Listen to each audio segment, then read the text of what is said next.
बूढ़ा आदमी की हौसला।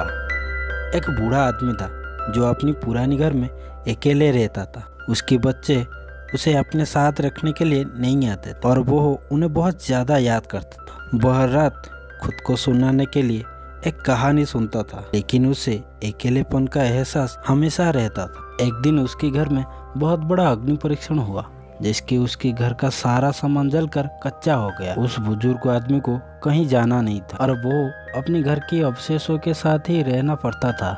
उसने बहुत समय तक उसी जगह पर रहा जहां उसका घर था। वो दिन भर उस जगह में बैठता रहता था, सोचता था कि उसके किसी तरह बेटियां और बेटों को अपने साथ रखने के लिए उसे मदद करेंगे। परंतु देर रात उसे एक स्थान पर सोना पड़ा जहां उसे ठंड लगने लगी।